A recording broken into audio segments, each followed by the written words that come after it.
And now I'm going to get to probably the most asked question that I've been asked, not just today, not just yesterday, and not just on this Ask Me Anything, and not just on my Instagram.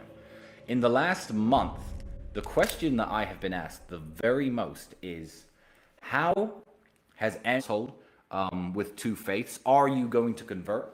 These are a bunch of questions. Andrew's conversion to Islam affected your brotherhood? How has it affected your relationship? Is it going to affect your relationship? Is it going to be strange living in a house? Questions that have obviously come through, and I'm going to try to answer all of them within the next few minutes. So, Andrew's initial point about Islam he was making many months ago, before he officially went loud with his conversion. I knew about his thoughts and the way his heart was leaning for a very long time. And Andrew made a very good point, a very strong point. And his point about Islam was this.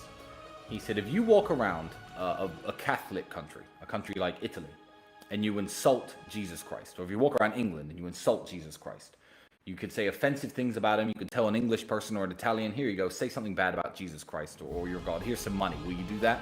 And people would do that largely as a whole.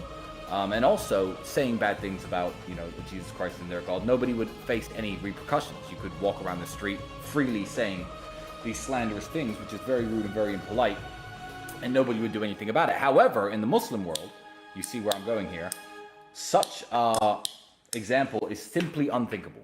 A Muslim would never insult his own prophet. He'd never insult his own God. And that too, if you were in a Muslim country, or even in the presence of Muslim people, and you were to insult their God or their prophet, they would be absolutely furious. Someone might even punch you in the face.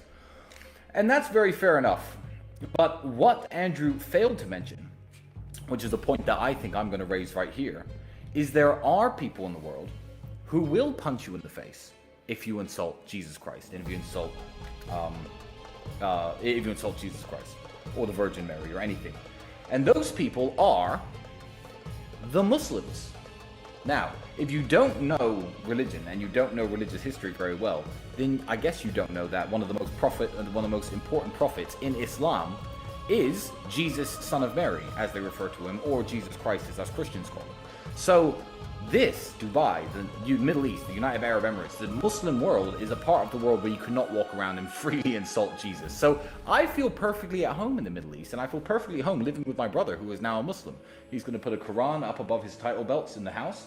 I have no problem with that book being in my house. I am very happy for my brother and the decision he made. I think that it's going to benefit him in the long run.